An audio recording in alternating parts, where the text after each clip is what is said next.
People aren't going to do this. A lot of people watching this video aren't going to do this. But if you can do that and you get your foot in the door in an interview and show them something like that, who are they going to pick?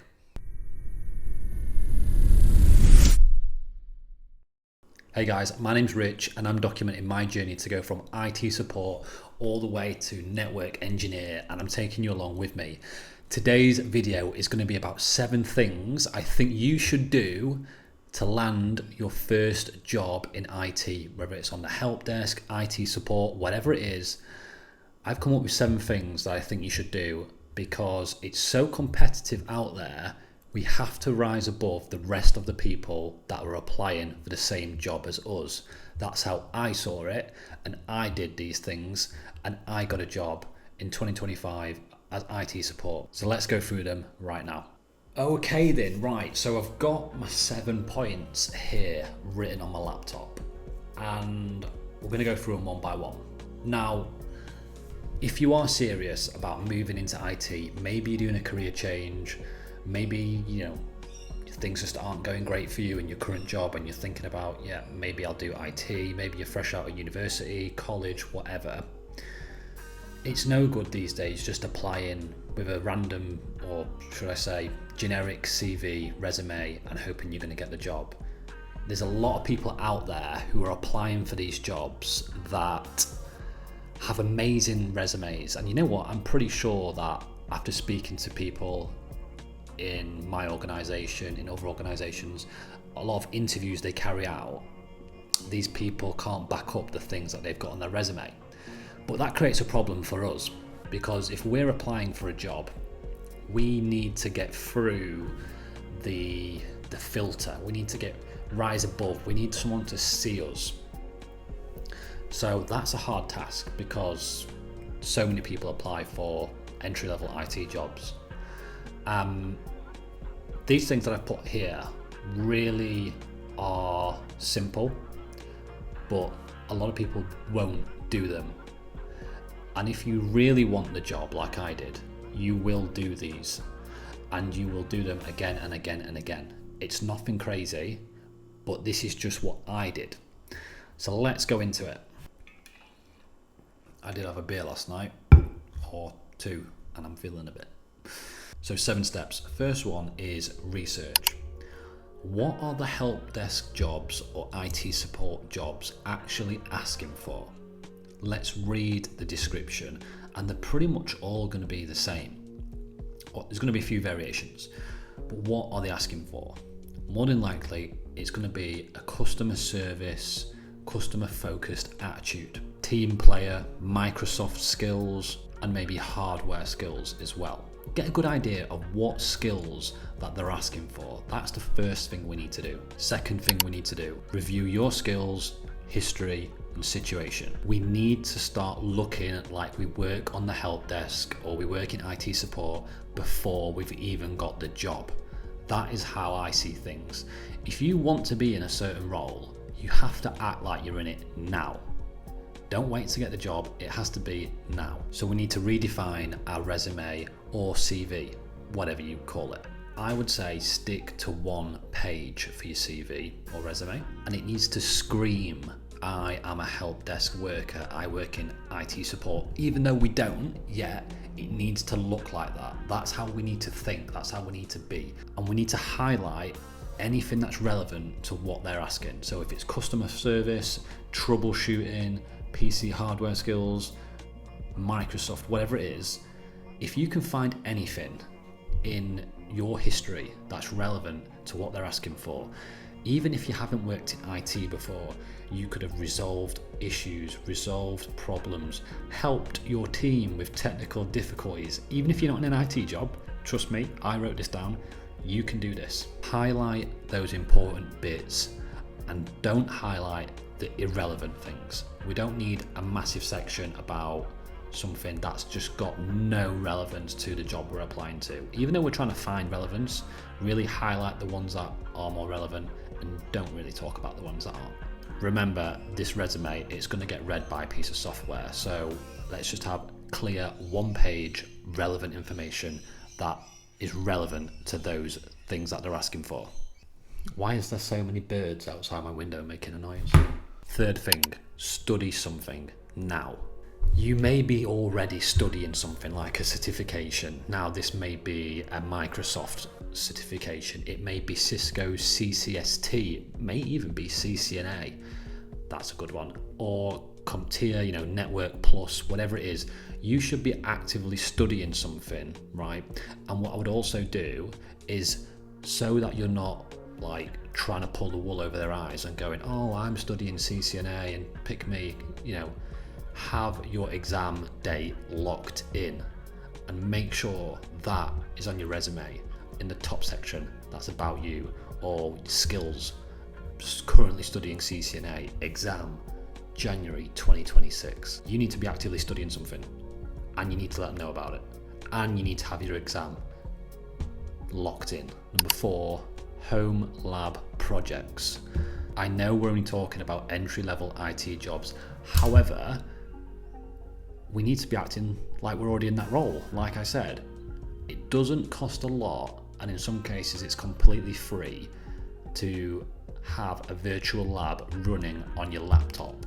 Now, a virtual lab could be your MacBook like mine running some software like Packet Tracer, which is what the vendor Cisco supplies for free on the internet, where you can simulate having a number of PCs connected to one another, and you could be practicing labs on that. Now, if you don't want to go that advanced, you could download something like Active Directory and practice password resets. I actually did this as well. Like, I think I had like how did I do it? Yeah, I just had a load of virtual machines running on my MacBook.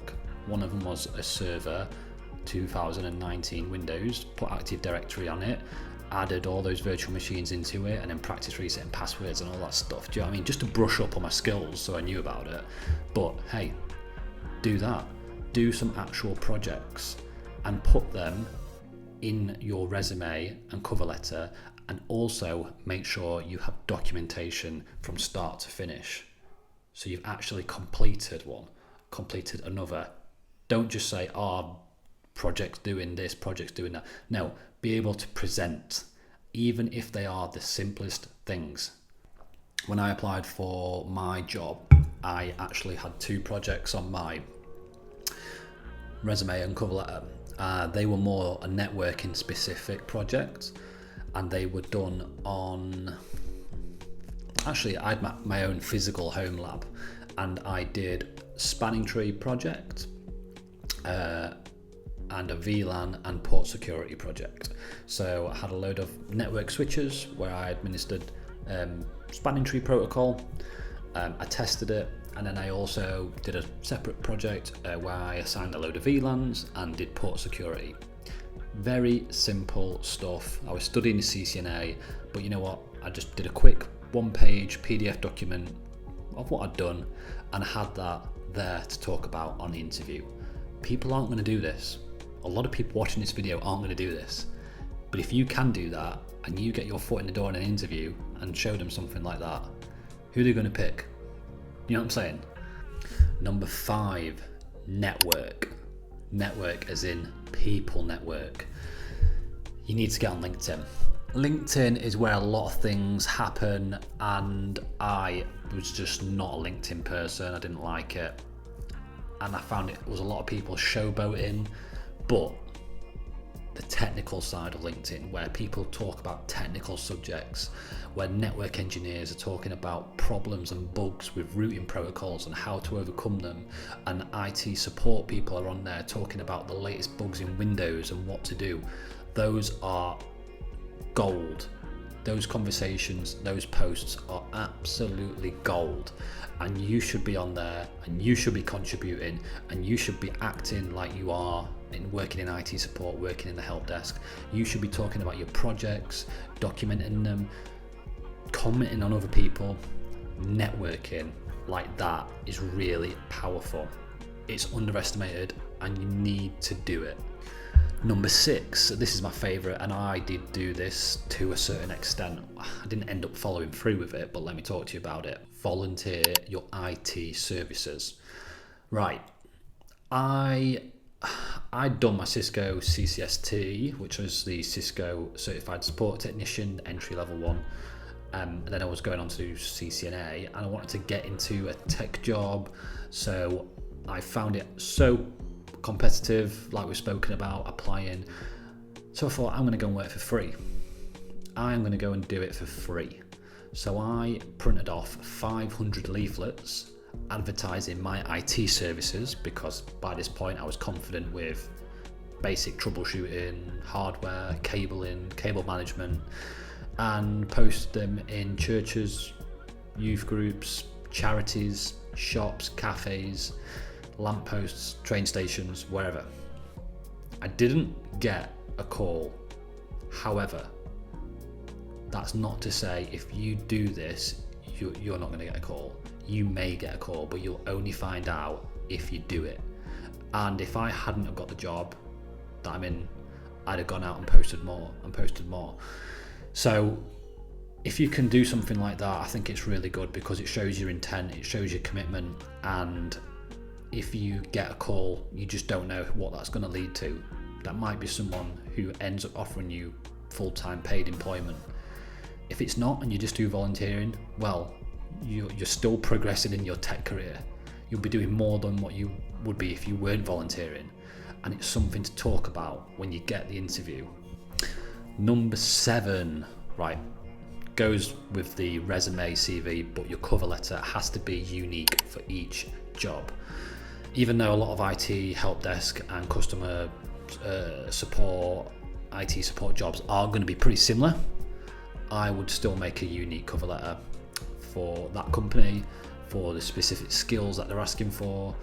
Yes, it's going to look quite similar in terms of, your cover letter. You're still going to have the same probably block of writing about your projects and stuff on each one, but just alter it slightly for each company.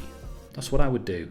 I would make it unique. So you've got a unique resume, a unique cover letter going to each job application, and that takes time, yes, but you know what? Searching for a job is a full-time job. We all know that, and it's about going the extra mile, isn't it? All these little finicky details, they add up. They will make the difference between you and the other person that can't do it. Right, that is some tips on getting a job in IT support help desk. Like I said, it's probably your first job, and what I encourage you to do is write every one of those down and look at them and say, have I done this? And if you haven't, you need to act and do it, because it is hyper competitive. Right guys, that's all from me today. I will see you on the next video, and good luck with the job applications. Let me know in the comments how you're getting on. See you later.